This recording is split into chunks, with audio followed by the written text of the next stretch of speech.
mendapatkan talak.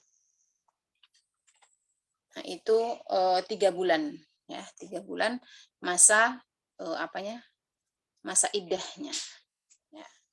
Nah, masa iddahnya. Nah, kemudian walladzina ya sebenarnya wa ulatul ahmali ujurun ayadhan hamlahum wa may yattaqillaha yaj'al lahu min amrihi yusra. Penggalan ayat ini ya. Penggalan ayat ini wa may yattaqillaha yaj'al lahu min amrihi yusra. Dan barang siapa bertakwa kepada Allah akan dimudahkan kemudahan. Meskipun ayat ini berkaitan tentang iddah, ya, berkaitan tentang iddah. Ya, ini adalah ayat yang sering sekali kita dengar untuk memotivasi diri kita ya, bahwa barang siapa orang bertakwa, ayo bertakwalah. Nah, ini yang kemarin pernah saya sampaikan bahwa ayat-ayat yang berkaitan dengan tolak ya, itu mayoritas ya. Ketika baca dari juz 1 sampai juz 30 ini berkaitan dengan talak atau tolak ya kalau bahasa Arabnya, karena di Indonesia kan menjadi talak 1, talak 2, talak 3, tapi bahasa Arabnya pakai po ya. Nah, itu adalah Allah itu menggiring kita pada 2 hal, yaitu ketakwaan dan ketawakalan. Silahkan teman-teman baca ya, survei membuktikan diteliti, kalau tidak percaya saya sudah membaca bahwa ayat-ayat itu pasti belakangnya itu pasti wa may yattaqillah wa may yatawakkal 'alallahi fa huwa hasbuh. Nah, jadi di dalam sebuah pernikahan itu ternyata tidak hanya tentang cinta. Ini agak puitis sedikit nih. Tidak hanya tentang cinta saja. Tetapi tentang apa? Tentang sebuah ketakwaan, sebuah ketawakalan. Nah, ini sudah siap menikah belum ini? Kalau belum, karena apa itu tadi? Selamat menempuh hidup baru, memang benar ya. Hidup barunya penuh dengan keindahan dan penuh dengan apa ya? Ya keindahan saja ya. Nah, kebalikannya keindahan apa? Itu pasti kan. Kalau kita senyum ya pasti kita pernah nangis ya. Kalau kita pernah pernah sedih pasti pernah senang. Ya itu. Jadi pernikahan seperti itu.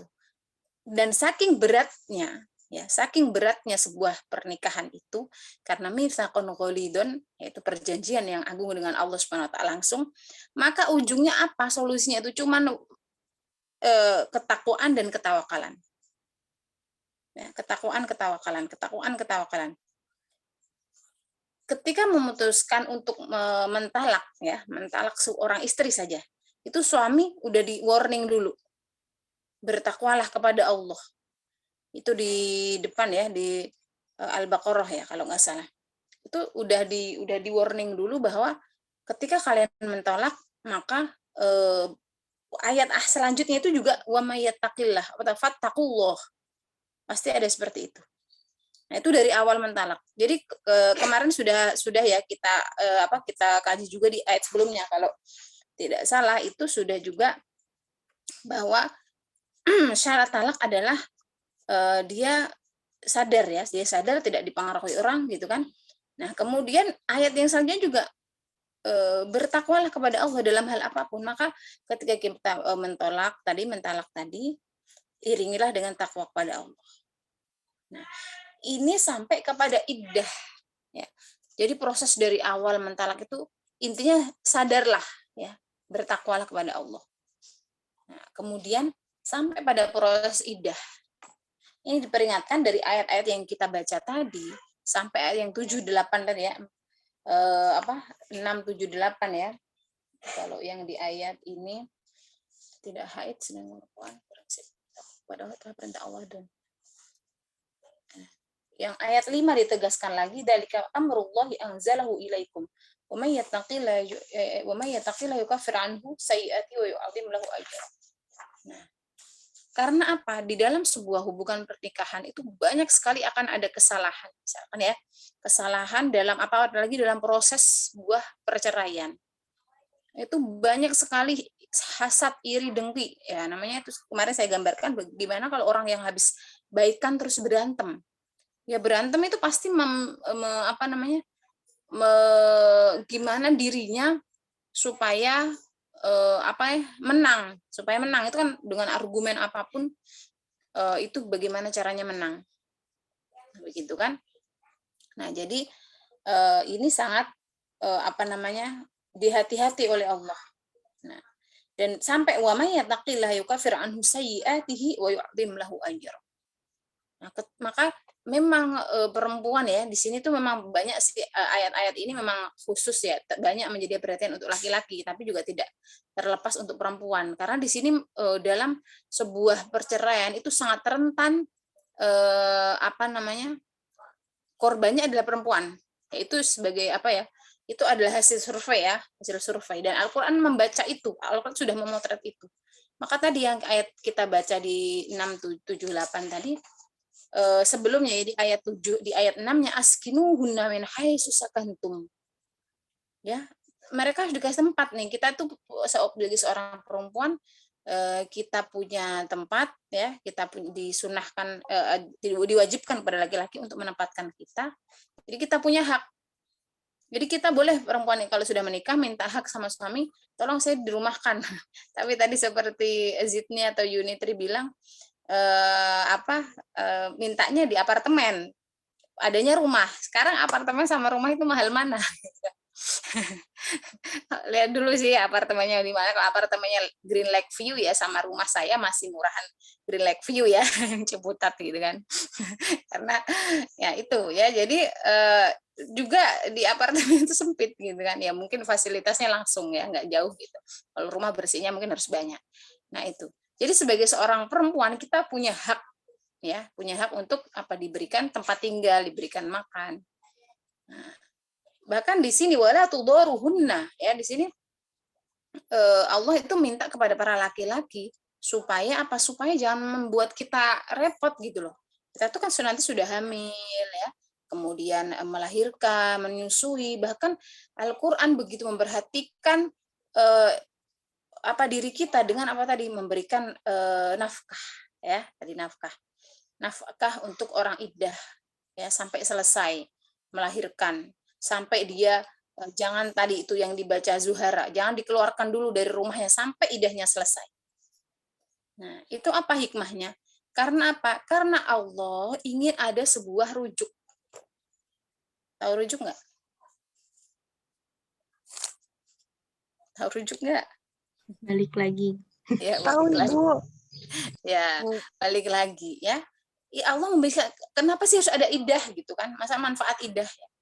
Iddah itu yang pertama memang untuk menjaga sebuah nasab ya. Karena nasabnya jangan sampai kecampur-campur. Itu yang pertama.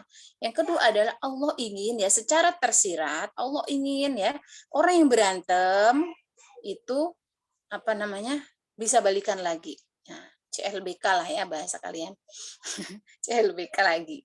Dengan kalau masih satu rumah ya, masih belum talak 3 dalam hal ini gitu kan, masih bisa berkumpul kembali, masih bisa balikan lagi. Nah, Allah itu karena dari satu sisi abdulul halal ya at-tolak. Ya, jadi yang paling dibolehkan oleh Allah tapi tidak disukai yaitu dari hal-hal kehidupan kita adalah talak atau perpisahan antara suami dan istri. Wah, setan itu senang sekali. Ya, ingat kita punya musuh 2, yaitu setan dan hawa nafsu kita. Ya, kalau setan pasti senang sekali. Kalau sampai ada yang ada setan itu punya job desk ya, teman-teman. Aja job desk-nya yang menggoda suami istri itu ada, dan itu sudah profesional. Kalau suami istrinya baru ya masih setan TK lah ya, masih TK SD. Wah, nanti kalau yang nikahnya udah lama, nanti juga setannya S1 S2 mungkin S3 juga kali ya. Nah, gitu, profesor dokter. Nah, jadi jangan kalah dengan setan. Maka tadi saya ulang lagi, ittaqillah.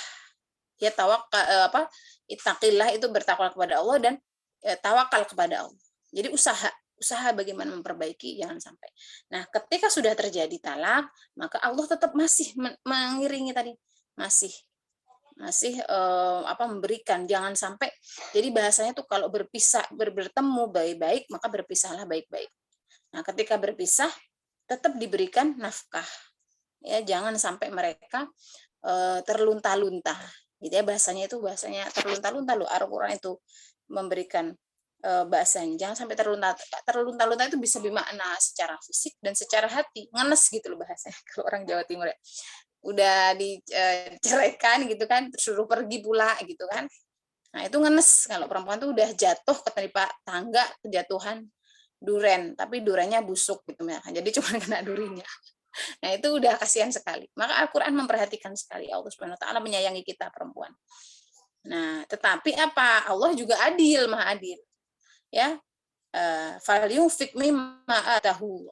Jadi berikan mereka nafkah sesuai dengan yang Allah berikan. Nah, di sini menarik nih saya. Mimma atahullah. Jadi yang memberikan rezeki itu Allah apa orang mencari rezeki? Kan mimma atahullah.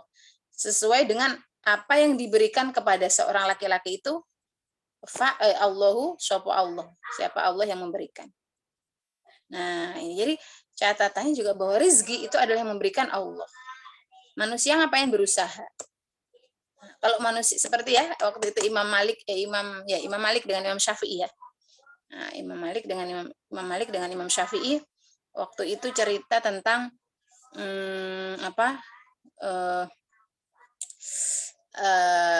ini rezeki itu Allah datangkan apa diusahakan. Nah, Imam Syafi'i berusaha. Waktu itu anggur ya. Dia Imam Syafi'i membantu di kebun anggur kemudian dapat upah sebagor lah ya bahasa kita, sebagor sih sekarung anggur. Nah, dibawa kepada Imam Malik ini ada anggur nih gitu. Nah, terus beliau berdiskusi. Nah, coba kata Imam Malik kan ya, rezeki itu datang sendiri kan, saya aja di rumah nggak ngapa-ngapain langsung kamu anterin anggur. Nah, tapi kata Imam Syafi'i punya pendapat ya saya harus nyari, maka saya dapat. Nah, maka itu di dalam Ahlus Sunnah ya, kita meyakini bahwa ya Allah Maha Kuasa memberikan, terus tiba-tiba datang di rumah kita ada yang nganter ya makomnya ya, makomnya kiai, makomnya ini ya datang, banyak yang datang. Nah, kalau makomnya masih masih seperti kita ya harus nyari gitu. Harus cari dulu. Makanya kita cari, dan Allah Maha Kuasa memberikan rezeki kepada kita, tapi sebagai manusia itu tetap kita cari. Nah, ini. Jadi Allah tidak memberatkan si laki-laki juga. Seperti tadi digambarkan pemakalah, kalau memang mampunya ngasih uangnya 500.000 ya 500.000. Nah, tetapi jangan sampai si laki-laki berbuat dolim ya, dia mampu memberikan 1 juta tapi dia dipelit-pelitin jadi 500. Nah, dolim di sini. Ya. Nah, di sini ada kedoliman. La yukallifu nafsan illa ma atallahu sayaj'alullahu ba'da usri yusra. Nah, tapi Allah kemudian memotivasi ya seorang yang sudah bercerai ya, supaya setelah ada kewajiban nafkah tadi, Allah tetap memotivasi supaya supaya tetap optimis. Orang-orang sudah bercerai itu kan kalau frustasi kan bisa banyak ya bunuh diri gitu ya, apalagi dia punya anak, terus kemudian yang laki-laki mungkin dia tidak dari segi nafkah dia tidak mampu memberikan yang terbaik seperti apa, itu pusing itu. Jangan dikira orang berpisah itu nggak pusing, teman-teman. Nah, jadi kemudian karena pusingnya Allah memberikan motivasi, Allah akan menjadikan setiap kesulitan itu ada kemudahan. Kuncinya apa? Balik lagi ke yang tadi, bertakwa dan bertawakal. Nah, ini tawakal tadi sudah berusaha ya, belum jangan langsung berhasil dulu. Jangan tidak langsung menyerahkan kepada Allah seperti Imam Malik ya, yang beliau merem saja datang sendiri mungkin ya. Merem itu dalam hal berzikir kepada Allah, rezeki datang. Kalau kita ya sebagai manusia, Allah menciptakan ada sunatullah, ada sebab, ada akibat. Nah, Allah itu dulu yang kita pegang. Terlepas nanti Allah akan mengantarkan kepada rezeki-rezeki, tapi kita harus berusaha. Nah, baik, sampai di situ. Sebelum kita lanjutkan baca kitabnya, ada pertanyaan?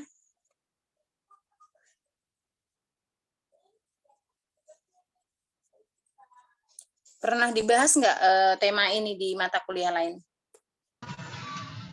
Ibu, Afwan, Ya. sebelumnya Mila mematikan kamera ya, Bu. Oh, ya. Mila sebelumnya ingin bertanya, Bu, ini perihal tentang perceraian ya, Bu ya. Kan Mila masih bingung gitu kenapa kalau orang yang udah talak 3 nih bercerai itu ketika mau kembali lagi sama suaminya itu harus nikah sama orang lain dulu gitu. Mm-mm. Sedangkan bisa jadi kayak kan yang terjadi gitu ya walaupun emang maksudnya nggak sedikit gitu dan nggak sedikit tapi banyak juga yang tidak seperti itu maksudnya kayak yang menikahi orang itu hanya sementara dan misalkan si laki-lakinya atau si perempuannya tahu dia nikah ini cuma sementara buat hanya balikan dengan mantan suaminya atau mantan istrinya gitu Bu. Tapi Ya, nggak sedikit juga kalau semua yang balikan bener-bener nikah secara maksudnya bener-bener dua-duanya tuh suka gitu bener-bener dua-duanya tuh sayang gitu. Itu ya, gimana itu sebenarnya? baik. Nah, di sini ini kalau saya dulu ya, saya ingat dulu belajar apa namanya di IKI seperti kalian sama Bu Mursyidah dulu. Itu kalau nggak salah surah Al-Baqarah ya. Apa sih? Wa may ya'mal minasu'i apa yang Hafidhah coba di wa may ya'mal minasu'i kemudian ada as-sayyi'at itu loh. Wa may ya'mal minasu'i aduh apa ya? Pokoknya penggunaan ada asu dengan as-sayyi'at ya. Itu tentang dosa besar. Ya, tentang dosa besar. Jadi dosa besar itu eh, jumhur menyatakan bahwa hanya boleh dilakukan 2 kali. Nah, ini berarti orang yang waras ya. Kecuali orangnya nggak waras. Maksudnya waras di dalam hal ini orang yang tahu ilmu ya. Eh, boleh dilakukan dengan 2 kali ya. Maka setelah itu menggunakan kata sayyiat tadi di ayat itu. Sayyiat tuh kalau itu baru sekali, sayyiat itu sudah lebih dari 2 kali. Nah, itu maka sebenarnya taubatnya diterima, tetapi berat gitu ya. Maksudnya berat itu sebuah sebuah dosa besar itu dimaksimalkan oleh Allah diberikan kesempatan 2 kali. Nah, ini agak sama dengan kasus adalah dengan perceraian itu. Nah, kenapa sih Bu perceraian itu 2 kali, talak boleh rujuk itu 2 kali, kemudian yang ketiga harus nikah. Nah, itu ya, itu apa namanya dan itu mansusoh. Mansusoh itu jelas-jelas dalam Al-Quran tertulis gitu. Mansusoh bahwa menikahlah dengan yang lain dulu baru dinikahi. Itu mansusoh namanya. Jelas lafat atau ayatnya itu ada. Nah, itu kalau kita lihat dari kenapa harus seperti itu. Seorang manusia ketika apalagi laki-laki itu kan kalau mengucapkan sesuatu itu harus hati-hati, ya kan? Nah, bisa jadi dia mudah saja mengucapkan saya talak kamu, saya talak kamu. Berapa kali ngomong seperti itu? Ya, berapa kali bicara tentang talak itu semaunya dengan istrinya. Nah, itu pernah terjadi pada masa Rasul. Nah, itu di ayat berapa ya? Al-Baqarah. Al-Baqarah 200 berapa ya? Itu ada sebab nuzul dari ayat itu bahwa ada seorang laki-laki itu berkali-kali menyampaikan Al-Baqarah apa ya? Apa? Berkali-kali menyampaikan saya talak kamu, saya talak kamu, saya talak kamu sampai enak ya, yang dengar sampai enak. Jangan dikira itu tidak menyakiti hati perempuan. Itu sangat menyakiti. Dan dia sebagai laki-laki pemegang hak untuk talak, itu dia mempermainkan hukum. Nah, itu. Jadi supaya apa? Supaya si laki-laki tidak dengan mudahnya mempermainkan hukum Allah. Ya, saya talak kamu, besoknya kamu suaminya istrinya salah dikit nyiapin makannya telat atau enggak misalkan tidak menyiapkan makan atau rumah berantakan sedikit. Ntar tinggal ngomong kayak gitu lagi ada kesalahan. Nah, itu. Jadi tidak mudah itu. Jadi jangan sampai itu menjadi permainan sebuah perkataan talak itu. Jadi hati-hati di situ. Kenapa Allah sampai membatasi sudah 2 kali. 2 kali saya kasih kesempatan rujuk. Tapi ketiga kamu harus menikah, istrimu harus menikah. Karena ketika orang mengatakan benar-benar saya talak kamu, ya itu benar-benar udah nggak mau gitu ya. Tidak mau, maka syaratnya lu sadar. Sadar. Kemarin udah kita bahas bahwa gimana kalau orang Orang marah itu ada dua kategori ya, saya ulangi ya. Ada dua kategori, kalau marahnya sampai hilang akal atau sampai benar-benar nggak sadar, maka dia tidak sah. Tapi kalau marahnya dia sadar, saya dengan sadar marah, karena mungkin istrinya chatting dengan siapa gitu, wah ini banyak nih gara-gara chattingan.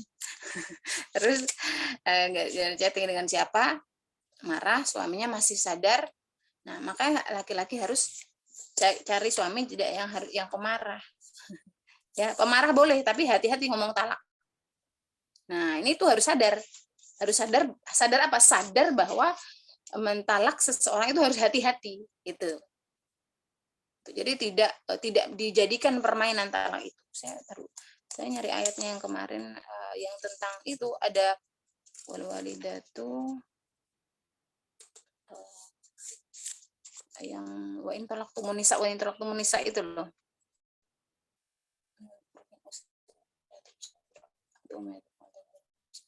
Ini sedikitnya. Nah, di ayat 230 ya. Fa in talaqaha fala tahillahu min ba'd hatta tankiha zawjan ghairah. Wa in talaqaha fala junaha 'alaihima in yataraja'u tunna yuqima hududallah. Tilka hududullah yubayyinakum ya. Nah, ini sebab nuzulnya pada masa Rasul itu ada orang yang seperti itu, yang talak ngomong udah kayak makan cabai, udah kayak makan sambal, sehari berapa kali sambal, setiap makan pakai sambal ya. Nah itu, jadi tidak mempermainkan hukum ya Titi, dia tidak mempermainkan hukum. Jadi kalau memang sudah serius nggak mau istri, oke, biar istrinya nikah dulu sama yang lain.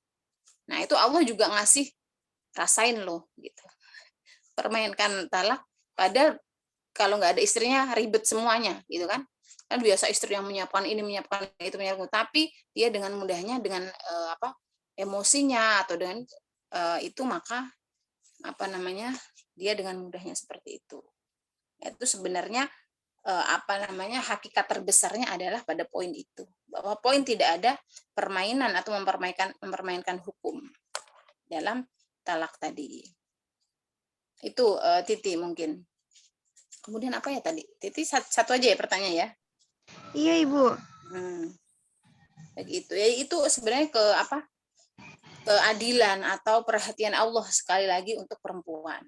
Nah maka pernah mungkin saya sampaikan bahwa kalau qaulnya Ibu Huzaimah al-Maghfurlaha itu tidak sah ya, yang suami bolak-balik ngomongin saya cerai kamu nggak sah sebelum dia dibawa ke pengadilan ya, sebelum dia bawa ke pengadilan, apalagi dengan kemarahan, apalagi dengan emosi, nah, itu harus dibawa ke pengadilan, baru nanti disahkan di pengadilan. Nah, itu ya mungkin beliau karena perempuan juga, jadi pendapatnya lebih. Kalau yang pernah saya lihat, kalau yang Prof. Agil itu kalau secara walaupun belum dibawa ke pengadilan, tetapi sudah diucapkan gitu ya, sudah diucapkan dengan sadar, maka itu bisa menjadi sah, menjadi talak 1, talak 2. Tapi ya, itu Ibu. Tadi kalau jadi kebiasaan ya udah berapa kali dihitung. Sedangkan nikah itu sampai mati gitu kan. Ibu, Afwan, Mila izin bertanya lagi Bu, karena kebetulan Mila kuliah di dekat ayah. Jadi ayah kayak menyarankan gitu, ingin bertanya gitu. Ini di luar tema sih Bu sebenarnya. Masya Allah. Gimana? Saya takut sama ayah. Ini salam buat ayahnya, salam tadi minta doanya saya. Iya Ibu. Iya. Sebelumnya emang Mama udah dipanggil duluan gitu. Nah, ayah tuh nanya gitu. Terus gimana gitu caranya biar ngindarin dari tiap hari tuh nangis mulu gitu. Sehari tuh udah kayak makan Ibu, ayah tuh tiap hari nangis mulu gitu. Kayak udah di gimana aja gitu, kemana aja gitu. Nangis terus. Sudah berapa lama Mila menikah ayah dan ibu? 20 tahun. Masya Allah, 20 tahun ya. Gimana nggak nangis? Kamu aja diputus pacarannya nangis terus gitu kan? Ya, baik, intermezzo saja. 20 tahun ya. Udah berapa lama wafatnya Ibu Mila? 1 hari setelah Ibu Huzaimah, Ibu. Oh, baru. Ya Allah, turut berduka ya Mila ya. Nah, jadi ya karena butuh waktu ya, butuh waktu. Jadi gini, perempuan itu bisa lebih kuat ditinggalkan oleh laki-laki dibanding laki-laki ditinggal perempuan. Karena apa? biasanya laki-laki itu memang segala sesuatu ya tadi ya yang mengurus apa makannya, mandinya, bajunya, rumahnya itu adalah perempuan.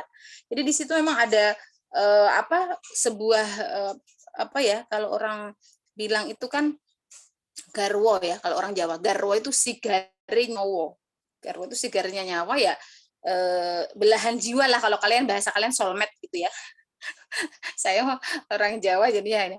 Nah, kalau soulmate itu kan belahan jiwa. Berarti yang setengah itu memang Allah sudah panggil. Nah, ini memang tugas pertama tugas anak-anaknya ayahnya untuk menguatkan.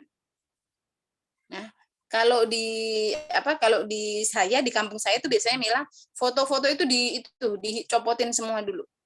Foto-foto yang ada di rumah kan biasanya kita ada foto itu dilepas dulu. Nah, supaya nggak kelihatan, supaya nggak terlihat apa namanya foto yang almarhum dulu gitu supaya mengurangi rasa apa namanya rasa inilah ya rasa kesedihannya. Nah memang berat tetapi itu harus dilalui ya harus dilalui dilalui karena nanti semakin larut nanti semakin bisa goyang ya bisa apa namanya bisa apa namanya bisa nggak stabil gitu ya kondisi kesehatan kondisi ini gitu jadi memang harus menyibukkan dengan hal-hal yang lain ya kalau ayahnya masih bekerja oke sibukkan dengan pekerjaan kalau ayahnya sudah tidak bekerja ya apa namanya sibukkanlah dengan hal yang jadi kalau kita misalkan kalau kita tarik pada kita nih kalau kita putus nih ya sama teman dekat alihkan ya dengan yang lain tambah bacaan bahwa oh memang Allah itu memberikan yang terbaik untuk kita seperti ini Allah punya rencana yang lebih baik. Ya, maka ketika kita faida asobatkum musibatun qalu inna lillahi wa inna ilaihi rajiun sampai di ayat itu Allah memberikan apa namanya? Itulah orang-orang yang beruntung atau orang-orang yang apa ya? Coba Al-Baqarah ayat berapa itu? Nah, di sini kan ada instruktur kan? Instrukturnya siapa di kelas ini kalau nggak salah ada instruktur deh. Coba. Innalillahi wa inna ilaihi raji'un itu Al-Baqarah ayat berapa? Sebentar. Saya jadi lupa. Nah ini. Temu ya, 158. Alladzina idza asabatuhum musibatun qalu inna lillahi wa inna ilaihi raji'un ulaika 'alaihim shalawatun mir rabbihim wa rahmah wa ulaika humul muhtadun. Nah, coba ada yang bawa terjemah enggak? Nah, ya, terjemah bebasnya gini, saya enggak bawa terjemahan nih, tidak ngarang. Bahwa ketika orang diberikan musibah, ya musibah itu bisa jadi ditinggalkan orang yang kita sayangi, bisa atau bisa tadi dengan berkaitan dengan perceraian, gitu misalkan ya. Terus semua musibah itu yang bikin dada sesak, bahasa secara lughah. Musibah itu doyakun untuk dia merasa sesak, dada kita sesak sakit dan akhirnya bisa menangis itu adalah musibah secara bahasa. Ya, bisa dengan ditinggalkan orang, bisa dengan kehilangan apa dan itu musibah. Mereka mengatakan innalillahi wa inna ilaihi raji'un. Nah, ini tolong dihayati ketika mengucapkan innalillahi dan sesungguhnya semua itu milik Allah dan semua akan kembali kepadanya. Ulaika alaihim shalawatun mir rabbihim wa rahmah. Mereka itu orang-orang yang di dalam kata-kata innalillah itu tadi ada ketawakalan. Balik lagi ke yang tadi ittaqillah sama ketakwaan dengan ketawakal. Tawakal itu apa sih? Tawakal kan sudah berusaha ya, kemudian menerima. Ya, berusaha, berdoa kemudian menerima. Nah, itu tawakal.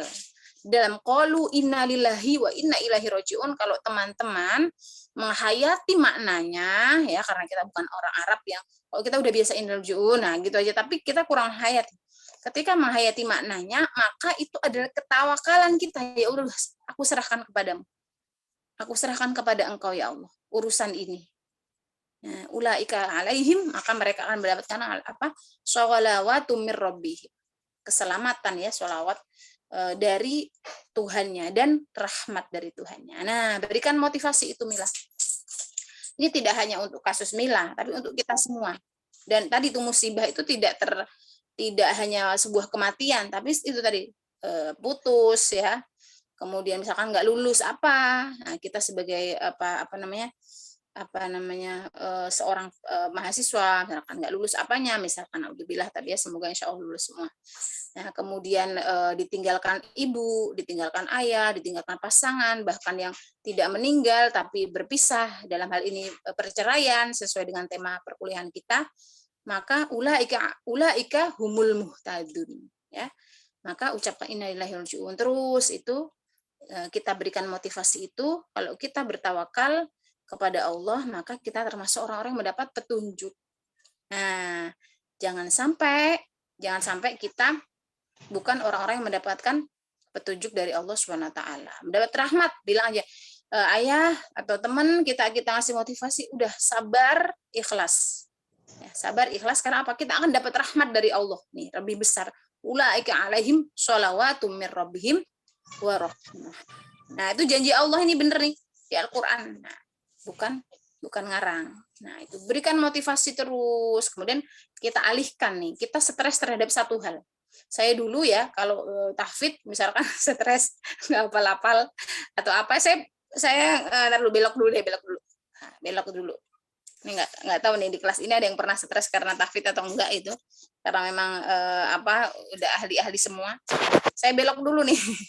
Belok dulu, dengerin musik dulu gitu kan. Sambil baca apa dulu yang lain. Setelah itu balik lagi, hafal lagi. Nah, jadi kita alihkan kepada kegiatan yang bermanfaat yang lain. Iya Ibu, kadang tuh ya suka udah dialihkan tuh ya. Tapi ya tetap aja. Terus ini tadi Ayah nanya lagi, terus apakah kematian itu termasuk ujian yang paling berat atau seperti apa gitu Bu? Tiap hari Bu, lebih kayak makan, lebih kayak dari sholat gitu. Sehari tuh kayak 7 kali wajib gitu, nangis mulu. Milanya bingung. Itu ada orang yang sebenarnya lagi nyimak juga, Ayah juga. Insya Allah. Ya gitu. Memang itu hal yang berat ya, hal yang berat. Jangankan ditinggal, kan kata kalian tuh biasanya ya, rindu yang sangat menyakitkan adalah merindukan orang yang sudah tidak bisa kita temui gitu kan ya. Kalau anak muda kan suka gitu-gitu nulis gitu ya. Saya suka baca sekilas. Nah, memang karena itu ditinggal orang yang sangat tadi itu soulmate kita, itu adalah satu hal yang sangat berat. Nah, sekarang kita mungkin bisa itu by proses teman-teman. Mungkin Mila sendiri atau yang lain yang sudah ditinggalkan orang tuanya itu mungkin kalau pasangan itu lebih daripada orang tua, karena pasangan itu yang setiap hari dengan kita gitu kan. Nah, itu by proses, nggak bisa sehari lupa. Ini saya jadi pengen curhat pengalaman saya, bukan curhat ya, cerita. Kita ketika berpisah dengan satu orang ya, maksudnya dulu ya, ini dulu zaman itu nggak doyan makan loh, 2 hari 3 hari lemes gitu di kamar aja, ya nggak sih gitu kan. Itu proses, itu alamiah.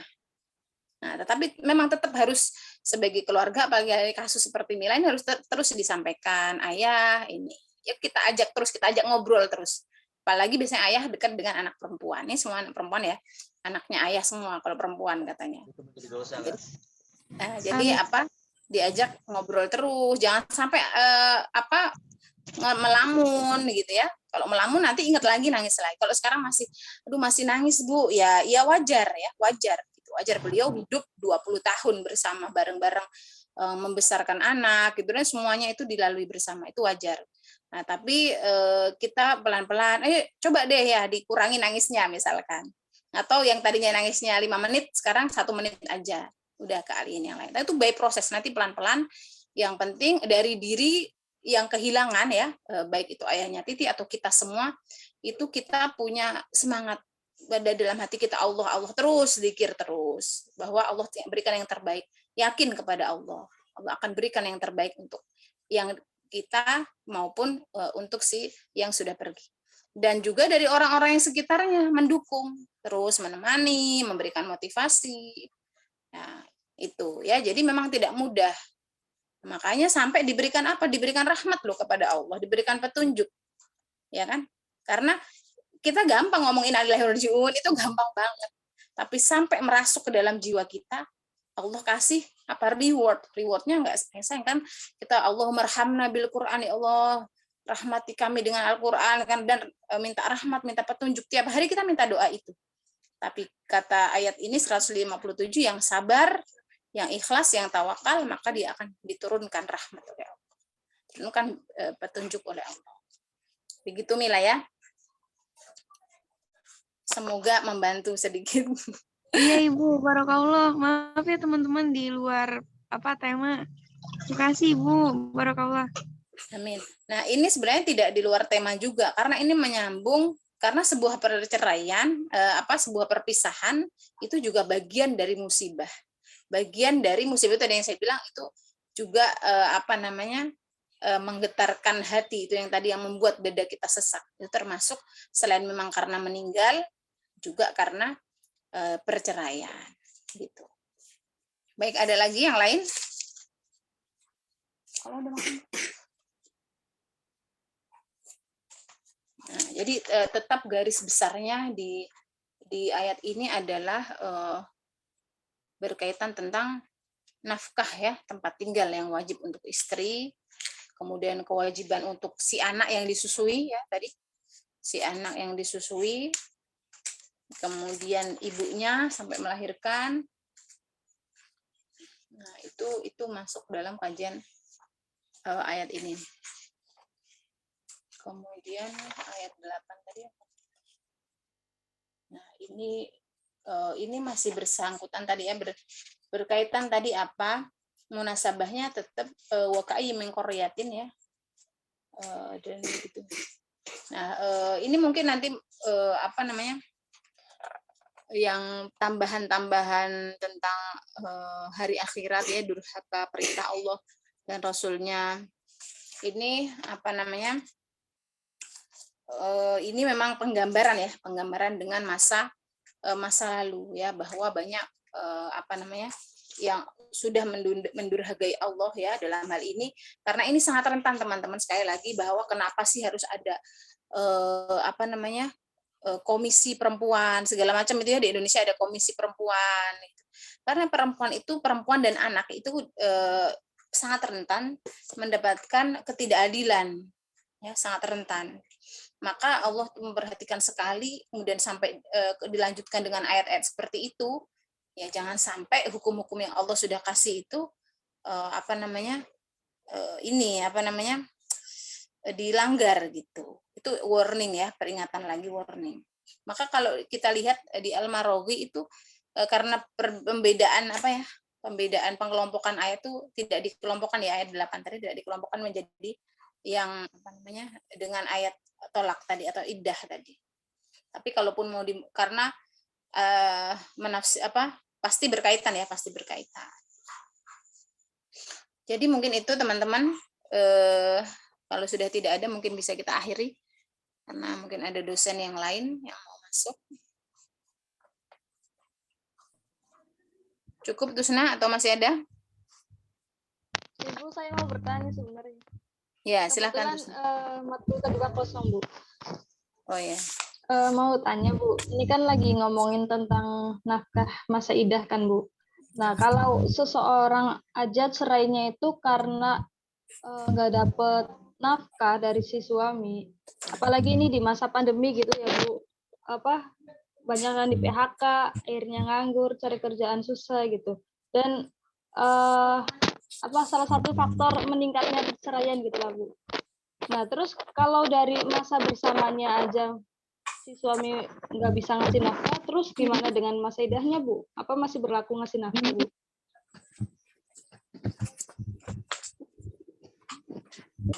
Lucu ya, pertanyaannya lucu. Ya, penting sih.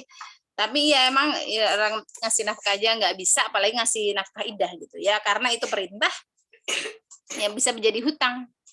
Ya, kecuali si istri mengikhlaskan. Ya, bisa menjadi hutang. Kemudian hitungannya berapa? Nah, tadi di makalah juga sudah ada.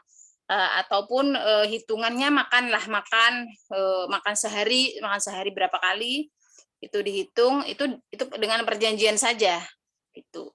Kalaupun tidak kalau si perempuan udahlah saya ikhlas lah, yang penting saya pisah sama kamu ya, nah itu Tapi di ayat yang lain dijelaskan sebaik-baik perempuan adalah yang menerima, yang sabar. Ya kan, kalau ada yang bilang kan ujiannya perempuan itu ketika laki-laki itu tidak mampu memberikan dia nafkah secara sempurna, kemudian si laki-laki itu diuji ketika dia punya banyak duitnya gitu. Jadi kalau banyak duitnya kalian ambil ya, jangan biar mereka simpan. Nah ya, jadi begitu tuh Sunan. Jadi itu tadi dengan kalau memang dia nggak ikhlas ya si perempuan ini, maka bisa menjadi hutang, bayar. Gitu. Silakan dihitung, boleh kok gitu. Kita dihitung nih. Misalkan mau berpisah, kamu nggak pernah ngasih saya makan. Saya bawa kertas hitung-hitungan. Sehari kita makan, hitung satu anakmu 5 gitu misalkan, 100.000 nggak cukup ya, 150 kali 30, nah udah dihitung silakan nih. Nah, nanti dengan persetujuan gitu. Nah itu nanti ya dengan persetujuan tentunya ya, dengan diskusi gitu. Kalau tidak mau si suami kabur Bu atau bagaimana, ya silahkan disampaikan kepada keluarganya. Kalau keluarganya nggak tanggung jawab, ya udah ikhlaslah jadi pahala. Nah, tapi apakah kembali ke hukum asalnya, apakah suami tetap wajib? Ya wajib, tapi tadi diperingatkan bahwa tidak dibebankan sesuai dengan kemampuan. Nah, Bu nggak mampu Bu, ya silakan nggak mampu ya silakan dihutangkan atau di ngebon gitulah bahasanya ya, karena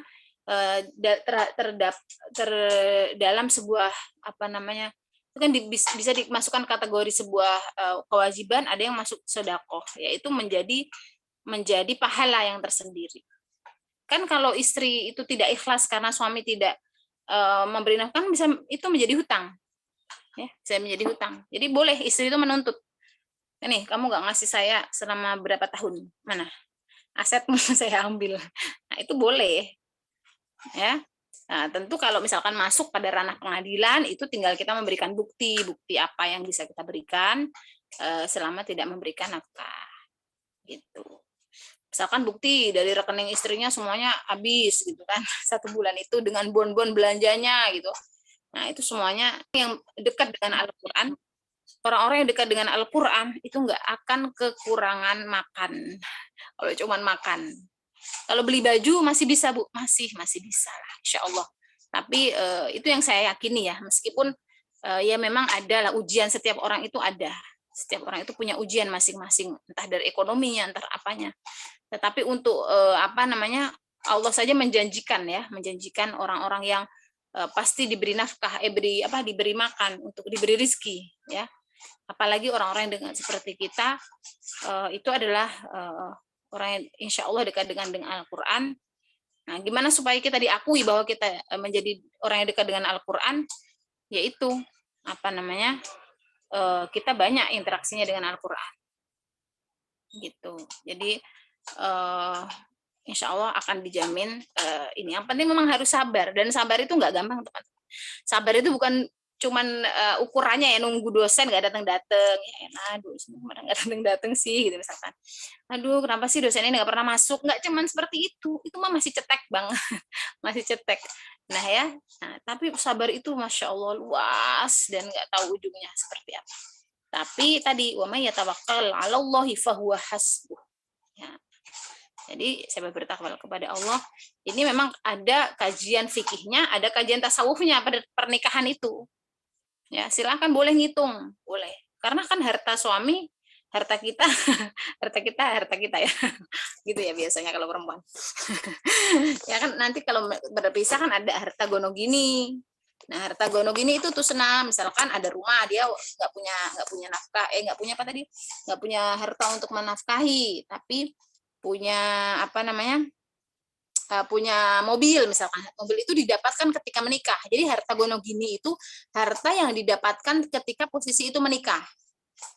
Nah, oke, berarti gini, karena kamu tidak menafkahi saya selama 1 tahun dan ada nafkah idah, silakan dihitung. Nah, silakan mobil ini, karena mobil ini harta gono gini, misalkan mobilnya 300 juta. 300 juta itu 150 juta punya istri, 150 juta punya suami. Nah, karena suami tidak menafkahi, maka oke, dihitung pas 150 juta. Oke, set mobil itu bisa menjadi hak istri sepenuhnya. Nah, itu yang namanya bisa dihitung lah. Jadi itu tadi bahwa memang pernikahan ya ada hukum syariatnya atau hukum fikihnya, tapi ada juga masuk pada ranah filsafat, ranah tasawuf. Ya banyak bersabar, banyak tawakal, kemudian ketakwaan kepada Allah tidak dilepaskan gitu. Gitu tuh Suna ya. Cukup jelas tuh Suna. Jelas Ibu, terima kasih banyak. Ya, baik. Yang lain atau cukup ya? Saya ini mau ke kampus. Ada promosi dokter, teman saya minta ditemenin. Minta doanya nih ke teman-teman biar saya juga cepat selesai. Iya, Ibu. Iya, iya. Terima Baik, kasih banyak.